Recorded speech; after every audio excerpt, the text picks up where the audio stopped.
We're talking about S corporations.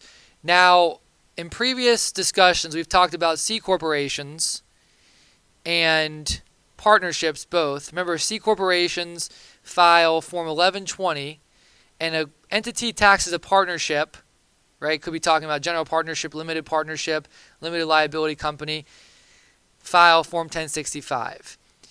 So a completely different federal tax entity is an S corporation.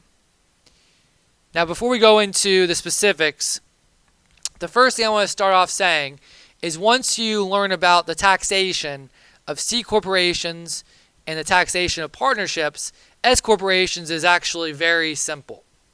Think of it like a continuum. On one side of the continuum, you have the C corporations and the consequences, right? Think about all the different types of tax issues related to life cycle of business, right? Formation, got Section 351.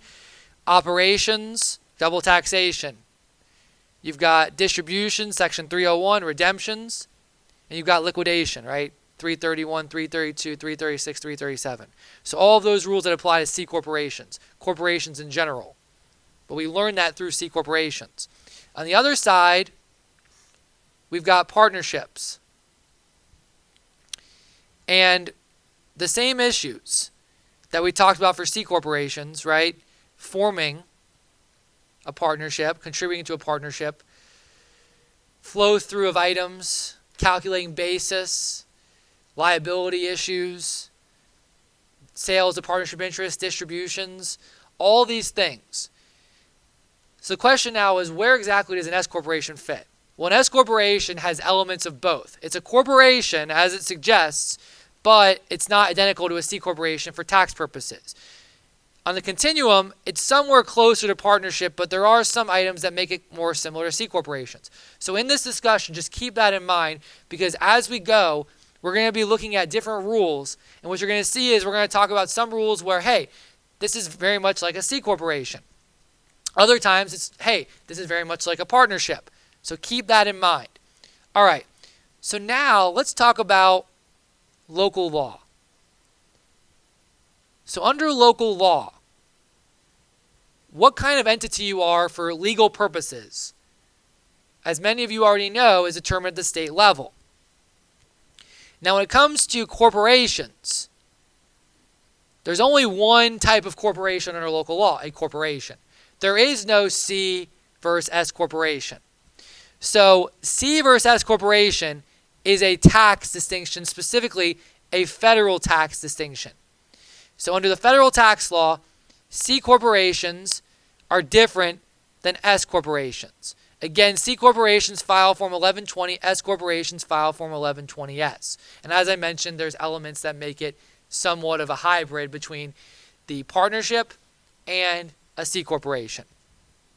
So the idea is that if you're a corporation under state law, you can either be a C corporation or S corporation, and the idea is to be an S corporation to meet certain requirements. We're going to talk about those in a moment.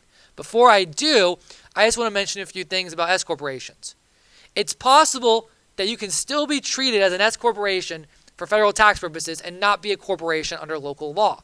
For example, a limited liability company, which normally is taxed as a partnership if you have more than one member, can be treated as an S corporation. You're wondering how? Well, what you would do is you would file Form 8823 you'd file the check the box form to elect to treat the LLC as a corporation, and then you would file Form 2553, and we'll talk about Form 2553 in a few minutes, where you would elect to be treated as an S corporation as long as you meet the S corporation status, those requirements. Now in later discussion, later video, we're going to talk about the advantages and disadvantages of being a S corporation over an LLC and vice versa. So you'll see that why an LLC might want to do that, why they might want to be an LLC for state law purposes, but for tax purposes they might want to be an S corporation. So we'll learn about that later. The other thing I want to mention is C corporation versus S corporation. What does the C and S mean? So the way that we do this is S stands for small business. It's that phrase. That is what the S stands for. Now, C corporation, the C just comes from subchapter C of the income tax part of the Internal Revenue Code. And the S, again meaning small business, that's actually found in subchapter S of the income tax provisions of the Internal Revenue Code. But I want to focus on the small business. In the tax law, there's lots of provisions that Congress favors small businesses.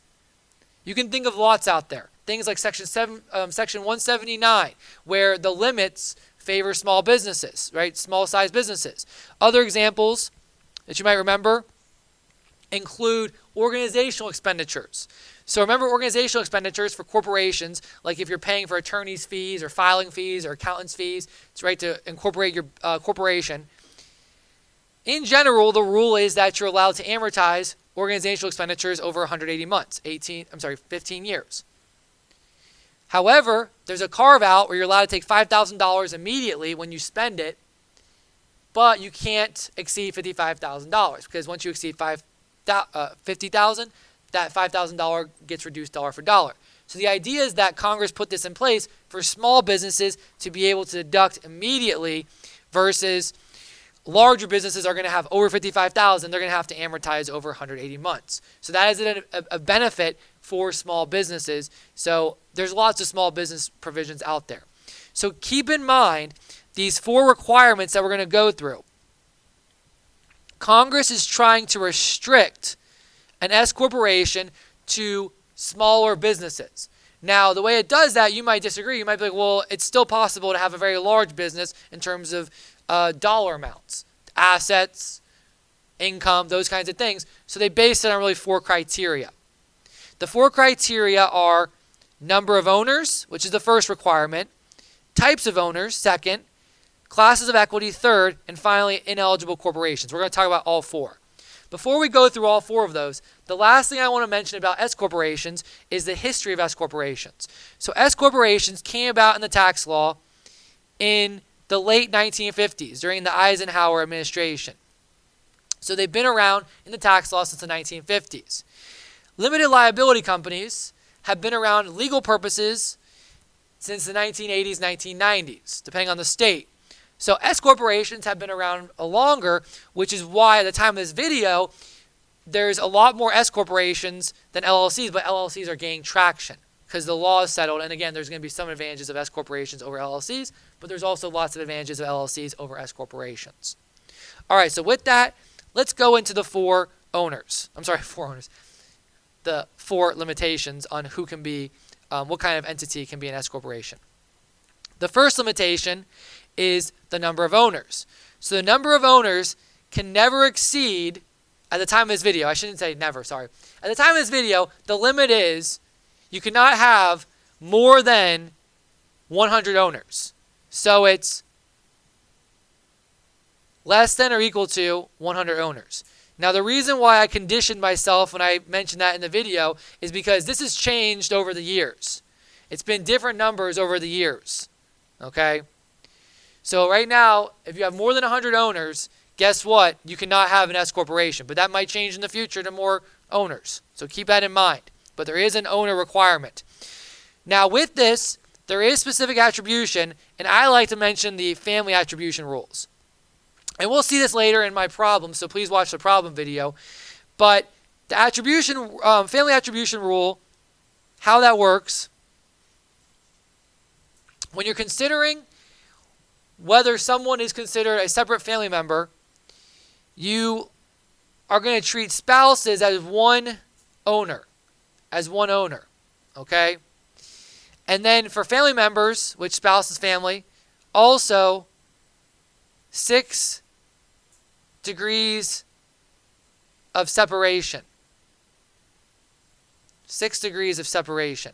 You're allowed 6 degrees. So when a separation is, when it comes to family members, is between a parent and a child, that's 1 degree. Between brother and sister, that's 1 degree.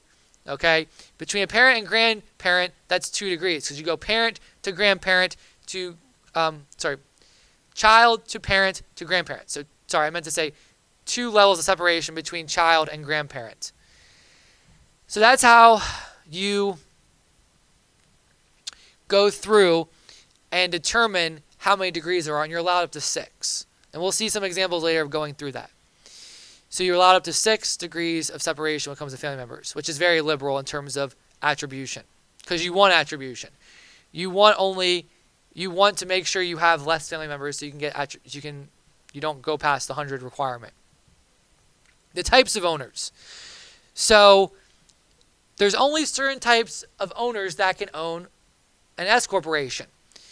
Now, U.S. citizen, U.S. resident individuals, you have to be U.S. citizen, U.S. resident. Estates, trusts, certain types of tax-exempt organizations. The main thing is that you can't have really entity owners. So an owner of an S corporation cannot be a corporation, partnership, or non-U.S. person. So the key there is that you can't have an entity own an S corporation.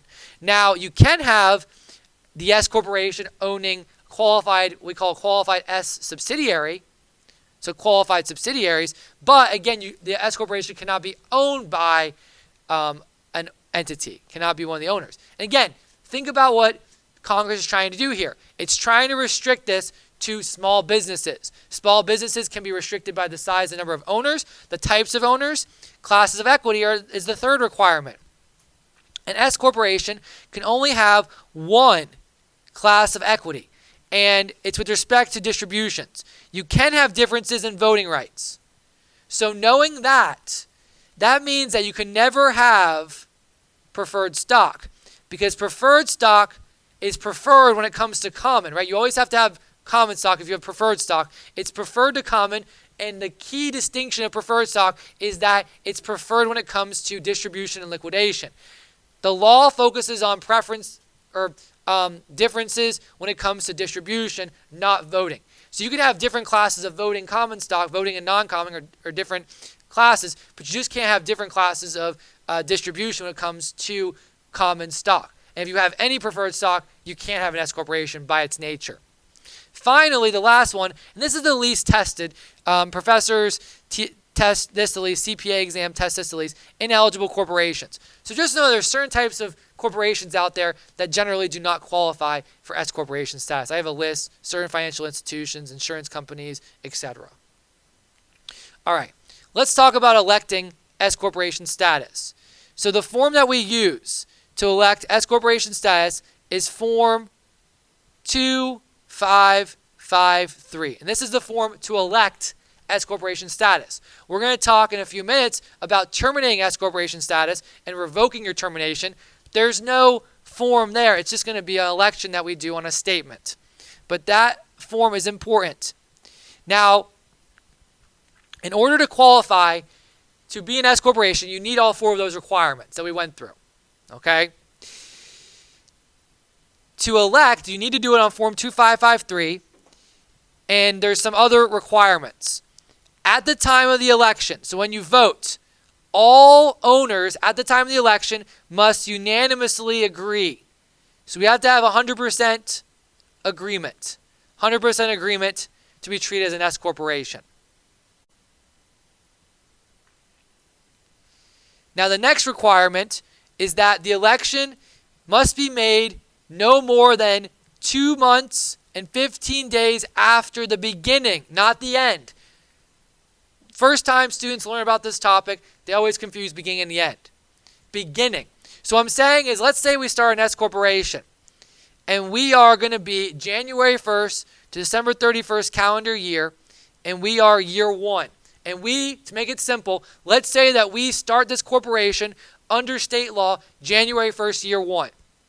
If we want to be an S corporation in year 1, we have to file by, count it out, 2 months and 15 days after January 1st. So January is a full month, February is a full month, and then 15 days in the next month, March 15th. We have to file by March 15th of year 1 to be treated as an S corporation in year 1. Now, if we miss that March 15th date of year 1, we can still file later, but let's say we filed after March 15th of year 1, we could then be an S corporation in year 2, but we would be a C corporation in the first year. So that's key. And no election before the existence of the corporation will be effective. Has to be after the existence of the corporation. So that is electing to be an S corporation. Form 2553, all owners at the date you're voting must agree. You got to do it within 2.5 months from the beginning of the year, or else you're pushing to the next year. What about terminating? Terminating S corporation status. So there's two ways you terminate S corporation status: voluntarily and involuntarily. Let's talk about voluntarily first. So let's say we've been an S corporation for several years and we want to terminate our S corporation status. What do we need? We only need a majority. More than 50% of the S corporation owners at the time of the voting must agree to terminate S corporation status. That's all you need. More than 50%. Now, the election's made by a specific statement. There's no specific form. A lot of elections that are done under the tax law, like electing to expense capitalizable costs up to $2,500 under regulations in Section 263, the capitalization rules. There's no form to do this. You fill out a statement, put the federal identification number of the entity, put the tax year, and you explain, you put the reasons why. And you attach that to the form as a statement. This is very common, and a lot of the major tax softwares out there that do tax preparation for corporations, they give you kind of sample, boilerplate election forms you can, or election, not forms, statements you can use, and you just fill in the information. Okay? But it is going to be a statement that's provided, not a form. Now, if the termination is effective the first day of the tax year, the termination is due by the 15th day of the third month of that tax year.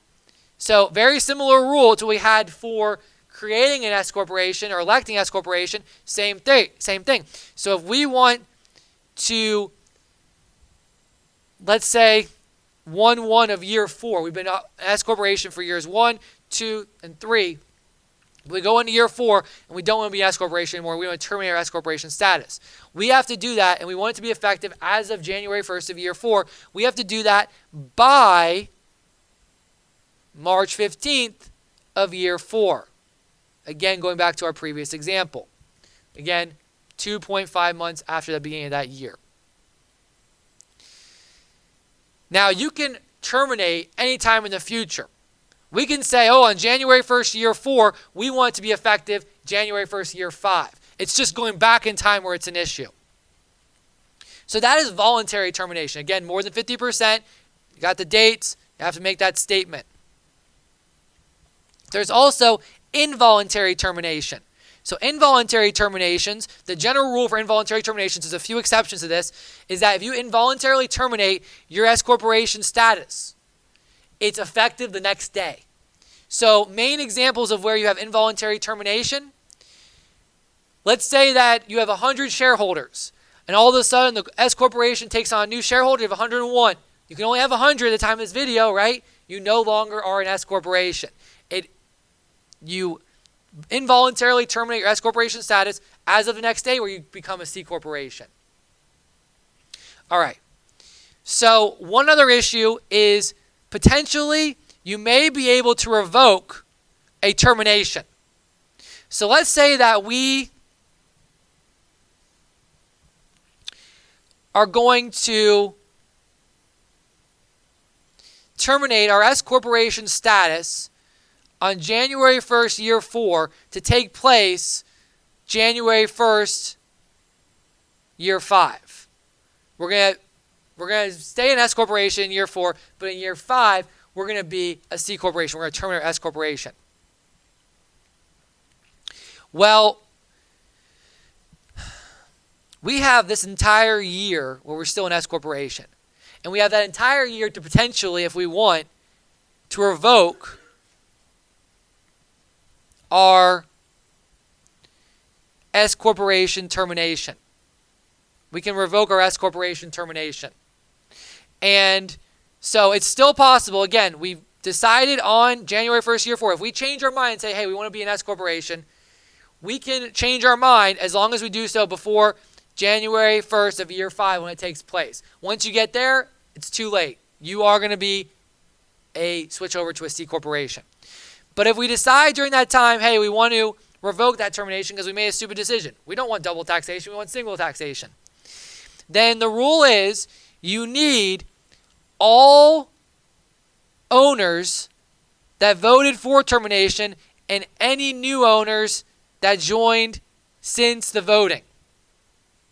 So any owner on January 1st, because remember, you only needed more than 50%, that voted for termination, and any new owners as of that date that you're voting. So let's say on, I don't know, let's pick September 1st of year 4, we vote to revoke our termination.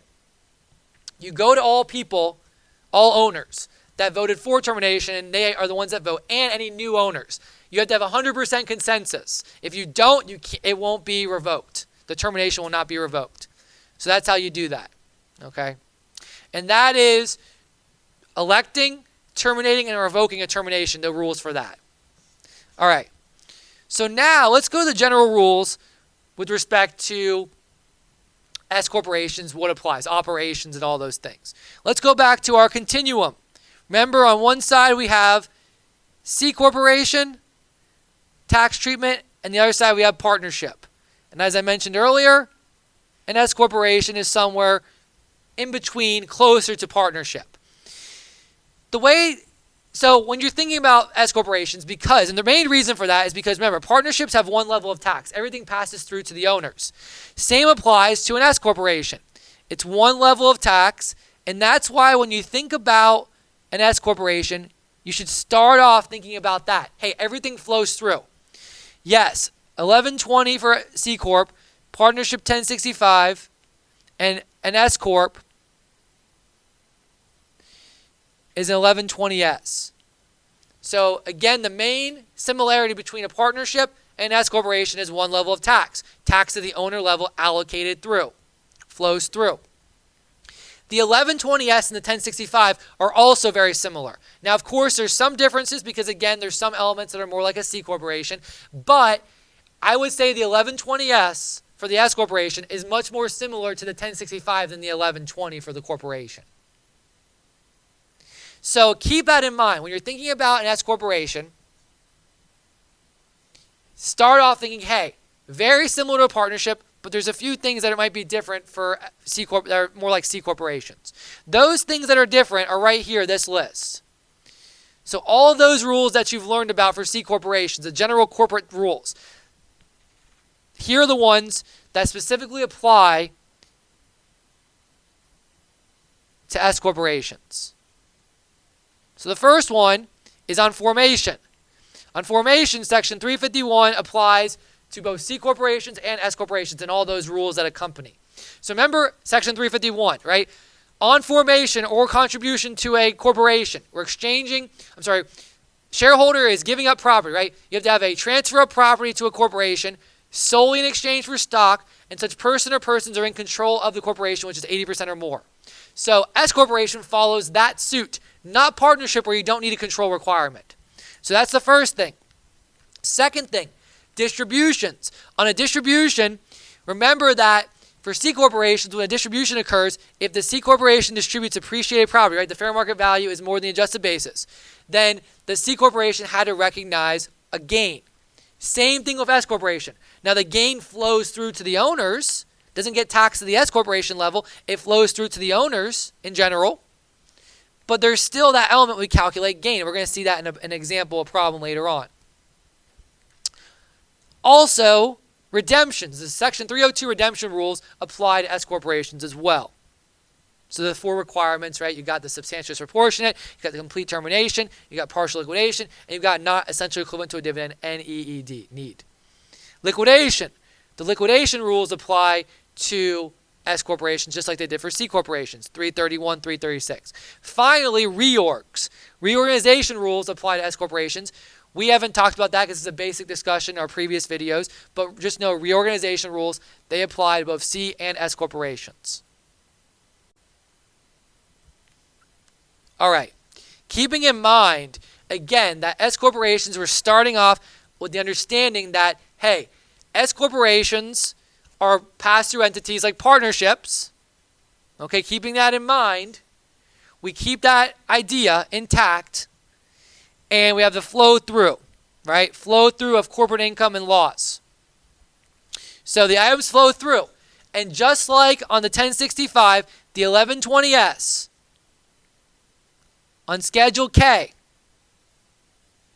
right? Page 1, we're going to have our ordinary business income loss, just like the 1065. And we do that also on the 1120. But we also have the separately stated items. And we have the same logic for why we have separately stated and bottom line lumped together items, ordinary business income loss items on page 1. Same logic as a partnership. Not the exact same treatment, but the same logic where you need it separately stated because you have differences in the taxpayers. So that also applies. So very similar. And remember the partners, they get a K1. In 1065, they also get a K1 for 1120S. The difference in the form is that a K1 for 1065 is called 1065 K1, and then for 1120S is 1120S K1, which do have a little bit of differences.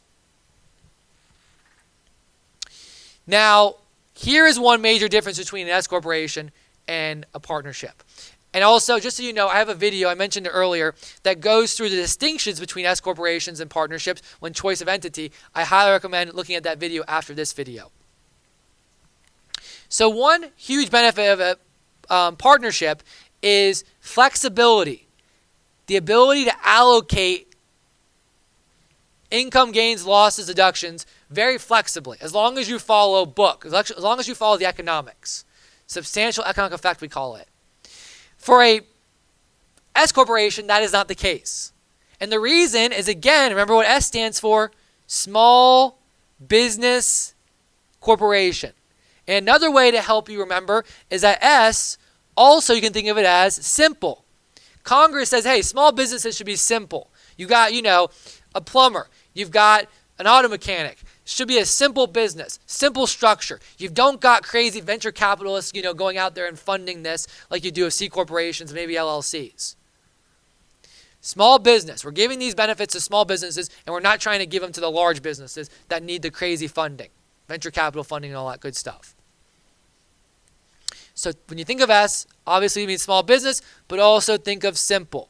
So when we allocate income, deductions, losses, profits, all those things, we always use for an S corporation the shareholder's pro rata share of any item of income, loss, deduction, and we base this on the number of shares. So we base it on the number of shares owned during the year. So I have a little example here of Lemon and Lime. They own all the stock equally, right? So one half of Citrus Corp. The entity incurs a $60,000 loss during the year, non-leap year, so 365 days, because we do a daily approach when we allocate. On the 200th day of the year, Lemon sells one half of her stock to her son, Meyer. How much of the $60,000 loss, if any, is allocated to Lemon? So we take the $60,000 loss, we multiply that by Lemon's share because, again, we do everything pro rata based on how much you own. But we also have to take the number of days that Lemon owned because Lemon did not own it the entire amount. So 200 out over 365 days. So Lemon is allocated a $16,438 loss on Lemon's K1. So not too bad.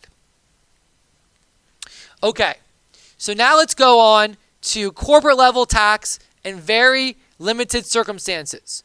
So again, the general rule is that S corporations have one level of tax.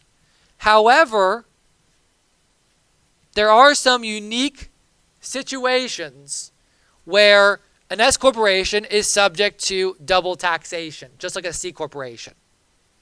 Now, this is a very advanced topic for S corporations. This is meant to be a basic overview of S corporation tax. So I'm just going to give you the gist and talk about two general examples of this tax, of this special when you get double taxation, where the S corporation has to pay one level of tax and the owner pays the other level, right?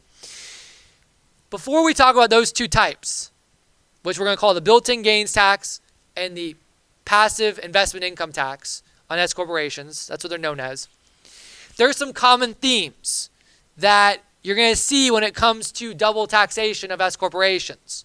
The only time you can have double taxation, again, it's very rare, but you can have it, is when the S corporation at some point has been a C corporation, or it's been a C corporation, it's acquired property from a C corporation, and the basis was determined in reference to a C corporation. So usually that means some type of a related party transaction or event, or brother sister entity. And or, my apologies, or. So these are all or. Or it has a accumulated C corporation earnings and profits. So that one you'd have to be a C corporation as well. So there's the key theme is that there's some type of C corporation activity before, or you've done business with a C corporation through related activity. And the idea there is anti-abuse. Usually where you see this happens is an entity starts off as a C corporation, and then it becomes an S corporation later on down the road. And why? Because it wants to avoid double taxation, because maybe it's going to liquidate, or it has lots of appreciation built up. We call it built-in gains. Congress says, no, that's too good to be true. Anti-abuse rule. We're going to put in a double taxation, a deemed double taxation, if you're trying to take advantage and be a C corporation, and then now you're trying to get out without having to pay double taxation as a C corporation. Because that's one advantage of being a C corporation over being a pass-through entity, is that C corporation, at the time of this video, 21% tax rate. But the highest ordinary income tax rate at the time of this video is 37%. So you can save 16% in taxes by putting your business through a C corporation and just accumulated earnings. But the kicker is that if you later sell your business or you sell property, you're going to hit with double taxation on the appreciation and the distribution of the property. Huge tax on the C corporation. So what some businesses would do is they would form as a C corporation, get that 21% tax benefit rather than 37%, the highest bracket, allocated out to the owners, right? So you're saving 16% in taxes, and then later try to transfer over to an S corporation and then get hit with just one tax and try to play games. But Congress stopped the games by putting in these special corporate level taxes on S corporations. So the first one is called the built-in gains in section 1374. And this one, what you see is usually, again, you start off as a C corporation and you've held property, it's appreciated since it's been a C corporation. Now, if it's only appreciated since you're an S corporation, don't really have to worry about it. Now, the CPA exam, my exam, other professors out there, they usually focus on the conceptual aspects of these rules. So just understand the general idea.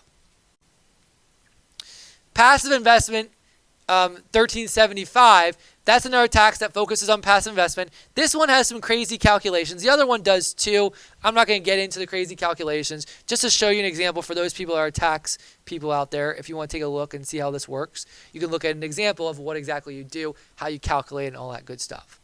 Now, these two taxes are referred to as sting taxes. And the reason they're called sting taxes is like a bee sting. You could just be doing your normal business operations, not even selling off property, not even doing anything crazy, where you normally would find these types of taxes. And then all of a sudden, you get hit with this second level of tax. So that's why it's called the sting tax. Think of it like a bee sting. Just when you least expect it, bee comes up and stings you, and you don't know what happened. All right, let's go into loss deductibility limitations. So again, the main thing I want you to focus on when you're thinking about S corporations in this video is after you've gone through partnerships. And if you haven't, that's one thing I should mention earlier in the video, is if you haven't gone through the partnership taxation yet, I highly recommend to stop the video right now, go back and look at my partnership tax, basic tax video for partnerships to get an idea of the taxation there. But once you have an idea of partnership tax, you should be thinking about that with like differences. We talked about how there's differences for C Corps, right? How we carve those out. There's going to be some other differences, and I'm going to mention them in a moment. But when it comes to loss deductibility limitations, we have the same general deductibility limitations on losses. So the question is, okay, we saw earlier, for example, Lemon. Lemon was allocated a part of the $60,000 loss. Can Lemon actually take that on his or her return, right? Actually take advantage of that loss? And the answer is you have to go through the loss deductibility limitations. So there's actually 4. I have 3 listed here. The 4th one is section 461L. We'll talk about that last. But you go in order. You always go in order. The starting point is the adjusted basis in the stock. And I'm also going to put in there and the adjusted basis in the loan. And we're going to talk about that in a few minutes, but you're going to see there's special rules for stock and loan basis of an S corporation. Okay, we keep them separate, and I'll explain why. So that's the first stop. So it's very similar to partnership loss limitations. The second stop is the at-risk rules. So just like for the partnership, at-risk rules, basically you have to be at risk with respect to your investment. This was put in place because people were borrowing money non-recourse, and then they would be able to get benefits. So this stopped a lot of tax shelters. The third rule is 469 passive activity loss rules, also put in place to stop tax shelters. What it does is it breaks up your activities into active, passive, and portfolio baskets. If you have a loss from a passive activity, you can only offset your loss from the passive activity with passive income from other activities.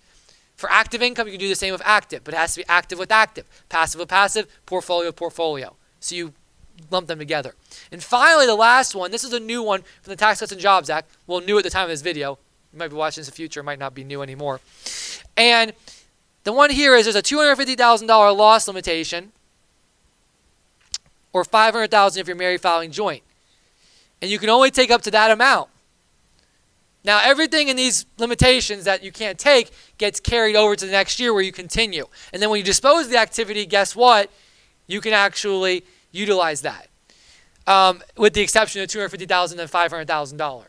That you just have to keep carrying forward, going forward. That's a weird rule. All right, calculating basis and the effect of liabilities. So again, probably getting sick of me saying this, but when you're thinking about S corporations, your starting point is to think about the partnership tax rules. Now, one thing you might remember is that in the partnership tax rules, section 705, we calculate the adjusted basis of the stock going forward each year. And we do the same thing for S corporations in the stock. We take the basis at the beginning of the year, we increase it for income and gains, we decrease it for deductions and losses, right? We also increase for non-taxable income, tax-exempt income, decrease it for non-deductible items, and then at the end, we do distributions last, always, just like we do with partnerships. So we take into account. So this is the same thing. There is one major difference, though, and that's what we're going to focus on pretty much the rest of our discussion, because we're going to have some examples that are going to break this down. Remember, for partnerships, any portion, or not, sorry, not any, the portion of liabilities that the partnership, the partner is responsible for with respect to the partnership gets added into the basis. So partner includes his or her, its share of liabilities in the adjusted basis. For an S corporation, that's not the case. For an S corporation, no, we don't do that. Why? Think about state law. A corporation under state law is a separate legal entity. It's separate from the owners, separate and distinct. It is think of it as a separate being. Versus a partnership, like a sole proprietorship, is actually made up of the owners. It's like a flow through, pass through of the owners, a conduit of the owners. Okay? So S corporation, we don't add in any liabilities in the basis. There is one exception to this rule, though. You do need to know this. If a shareholder directly loans money to the S corp, you get a basis in your loan. And you can use this loan basis, just like your stock basis, when you're determining how much loss you can take. But you're going to see you cannot use it for distributions. That's key. So you can use this adjusted basis for losses, but not the tax effect of distributions. Okay? So this is what we have here. If a shareholder has loaned money, we're going to have two bases. We're going to have the basis of the stock and the basis of the loan.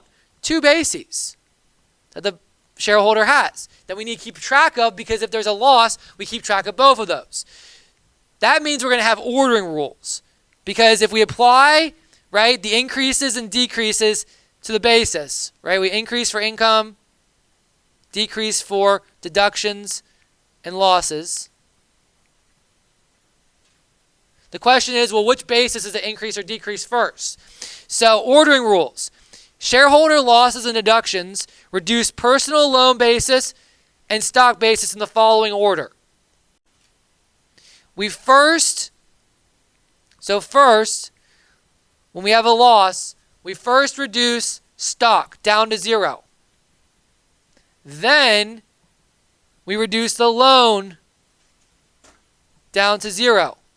If we get down to 0 for both, we can't take any of the loss, and this is a mechanism that's in place where it stops the basis to go where it can't go below 0. Now I have a little example here, and this is an important example. So let's say we have year 1. And by the way, it's going to continue to year 2, so keep in mind that it's a continuing example. In year 1, a shareholder has an adjusted basis of $20 in S Corporation stock and $10 in a personal loan to the same S Corporation. The face value of the loan is $10. And that face value, by the way, is always what limits it, the face value. The S Corporation allocates the shareholder $27 of loss or deductions during the year. The adjusted bases are reduced in the following order. So we have $27 of loss. So the rule is, first, we reduce the stock. We've got 20, so we reduce the first 20. We've got 7 left. So the stock then, the adjusted basis is now equal to 0. So now, second, the next, we have 7 left. We have a 10 basis in the loan. So the next 7 goes to the loan. That leaves us with an adjusted basis in the loan equal to how much? 3. And guess what? All $27 of loss is good to go in terms of our limitations. We just have to go to the next limitation. Right? So we're looking at the top limitation, the adjusted basis limitation. We're allowed to take into account both for the loss limitation. Well, here's another issue. What if you have income or gain or make a contribution where that would normally increase the basis? What's the order? Well, first, it's the reverse order. First, we increase the loan up to the face value. And then second, we increase the stock, and stock can go infinite. It can go infinitely positive. So let's continue with our example. Right? We just reduced our basis all the way down to, well, the stock basis is 0, loan basis is 3, right? That's the end. And all 27 of the loss can be taken under the first hurdle. Then we go at risk next. What if we have in year 2, $52 of income allocated to the owner? Okay, we've got $52 of income. We start with the loan. Now, here's the key. The loan adjusted basis starts off at 3. The face value of the loan is 10. So we can go up by 7. So we bring the basis to 10. Adjusted basis goes from 3 to 10. We have 45 left. And all 45 gets allocated to the stock because our basis was 0 in year 1 at the end. Now our basis in the stock, our adjusted basis equals 45. So again, when you're reducing basis for loss, the order is stock first, then loan, both down to 0, then you can't go past anymore. And then it's a reversed order for when you increase. All right, so that's when you have a loss. What about if you have distributions, okay? So there's some special scenarios that make key differences when it comes to the ordering rule. They include shares of stock sold at a later date, all or portion, and distributions. We're going to talk about the distribution issue. So distributions, and I have the summary right here, are very similar to partnerships, where, hey, if you receive a distribution of cash, we saw with distributions of partnerships that if your distribution exceeds your basis, you've got capital gain on that amount, right? Unless it's hot assets and it's a complex distribution. But for S corporations, it also includes the fair market value of property, which is not the case for partnerships. Another difference when it comes to partnership and S corporation. But the rule is we first reduce the shareholders' basis in stock and we ignore the loan. So when it comes to distributions, we do not consider the adjusted basis of the loan. So if there's any basis in the loan, we have to ignore it. But there are some quirky rules, so you'll see it might affect things. And then after that, if we use up all the basis in the stock, then we're going to have gain with respect to the sale or exchange of shares. So that's going to be capital gain, right? Long-term or short-term, depending on how long you hold your stock. So there's some special rules to consider. So that's the general rule. Special rule. The first special rule is, what if your distribution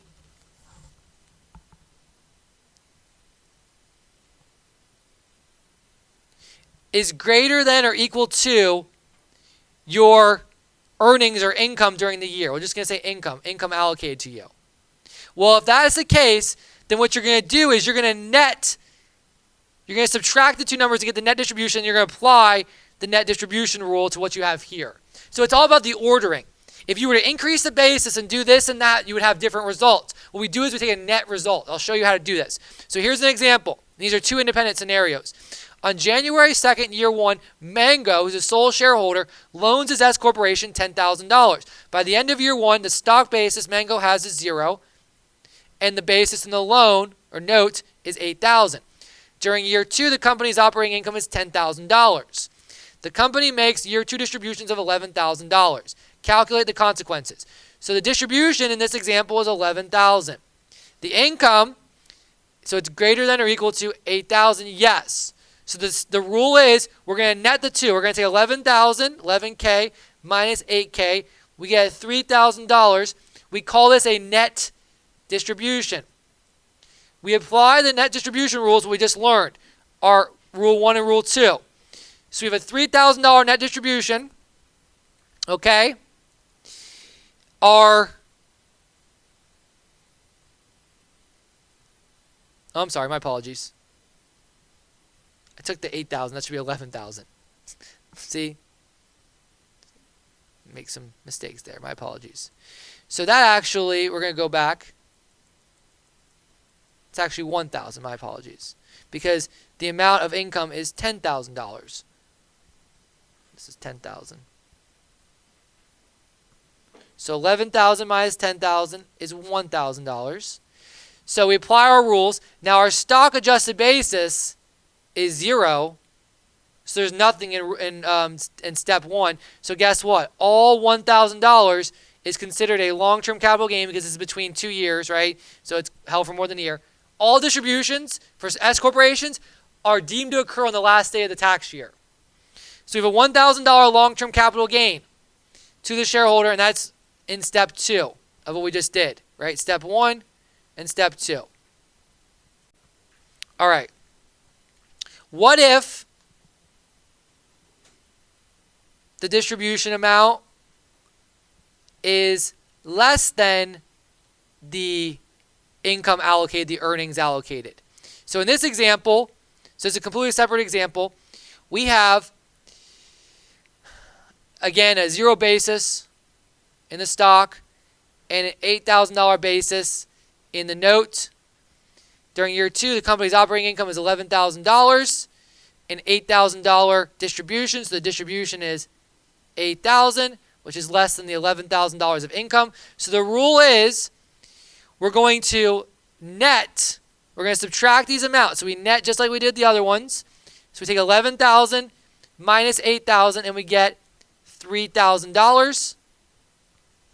Then we apply this is income, right? This is net income. We're going to apply the normal increase rules for loan and stock. So remember, the way it works is first we allocate to the loan. So we increase the loan first. That's the rule. We increase the loan up to a face value. The face value is $10,000. The adjusted basis we're given the problem is $8,000. So we're allowed to go up. This difference, of course, is $2,000. So we're allowed to increase, right, by $2,000 to bring our adjusted basis to $10,000. So we had $3,000 net income. We give the first two to the loan because we need to get to the face value. Then the remaining $1,000 goes to the stock. And then the stock's adjusted basis at the end of the year equals $1,000. And that's how you go through that analysis. So last thing, and then we're done with this discussion, is I want to talk about two other examples when it comes to distributions. So number one, during the year, Blueberry, sole shareholder of calendar year S Corporation, received distribution of $16,000. So we have a distribution of $16,000. At the end of last year, the stock basis was $4,000. The corporation earned $11,000 of income and has no accumulated earnings and profits. So note the first thing, no loan.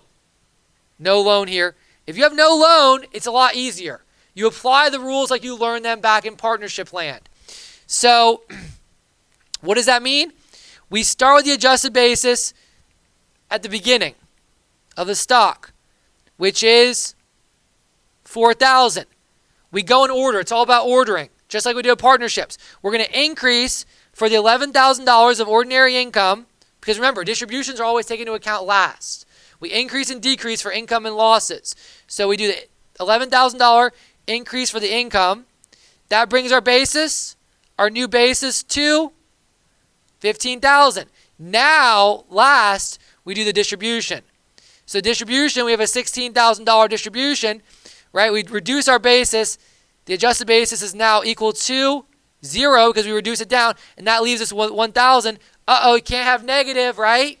So we're going to have a $1,000 capital gain, right? $1,000 capital gain, right? Long term if held for more than a year, short term if a year or less. And that is how you address that answer. So the answer is the basis is 0. We've got a $1,000 capital gain. It's a $15,000 return of capital. Problem 2. Cherry is a sole shareholder of an S corporation. At the time when her stock basis is $20,000, the corporation distributes appreciated property worth $100,000, basis of $20,000. Cherry's taxable gain is. Okay, so, and I also want to consider the consequences of Cherry beyond the taxable gain. All right.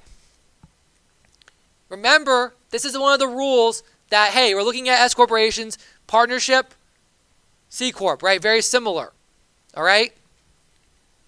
This is one of those rules that we actually have to apply the S corporation more similar to a C corp. So remember, for C corporations, we had 4 steps for distributions. The first step was when you distribute property, right? Step 1, we take the amount realized minus the adjusted basis. The amount realized is the greater of the fair market value of the property or the liability relief. There's no liability relief here. So the property being distributed is this appreciated property with a value of $100,000. That's the fair market value, minus the adjusted basis the corporation has, which is $20,000. We have $80,000 of gain. The S corporation has to record on its 1120S Schedule K. That $80,000 gain all goes to Cherry as a sole shareholder on the K1. So yes, the corporation doesn't pay tax on it. It flows through, but it does make a difference when you compare to partnership. I'll explain at the end. So that goes through. We also are going to apply step 2 like we did back in the EMP, but we do it to basis. So what we're going to do is, we're told Cherry's basis in the stock is $20,000. We just have an $80,000 gain. Gains increase basis, like income. So we're going to increase by the $80,000. Cherry's new adjusted basis in the stock before the distribution is $100,000. Finally, we take into account the distribution. Then we've got the distribution. Now, distribution for S corporations can be either property or cash that you take into account for gain.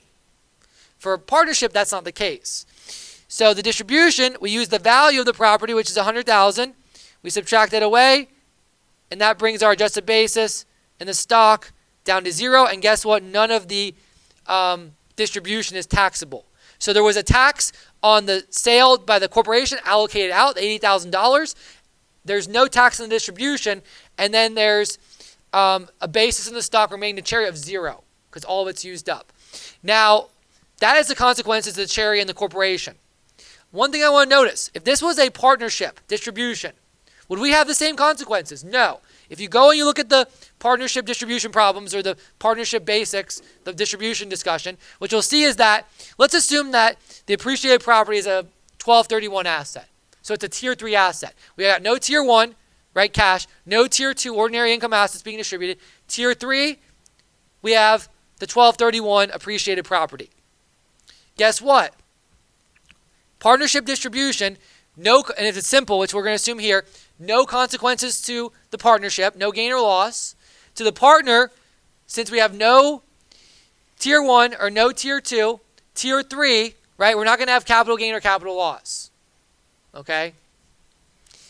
It's going to be no gain or loss. We just give the basis of $20,000 to the land. Or the 1231 asset, I should say. Let's assume it's land, 1231 land. It's going to get allocated. So it will give you different consequences. And I talk about this, by the way, in the choice of entity video. All right, so that sums up the discussion of S corporations. I hope you've enjoyed this discussion. Please look at the S corporation problems as well.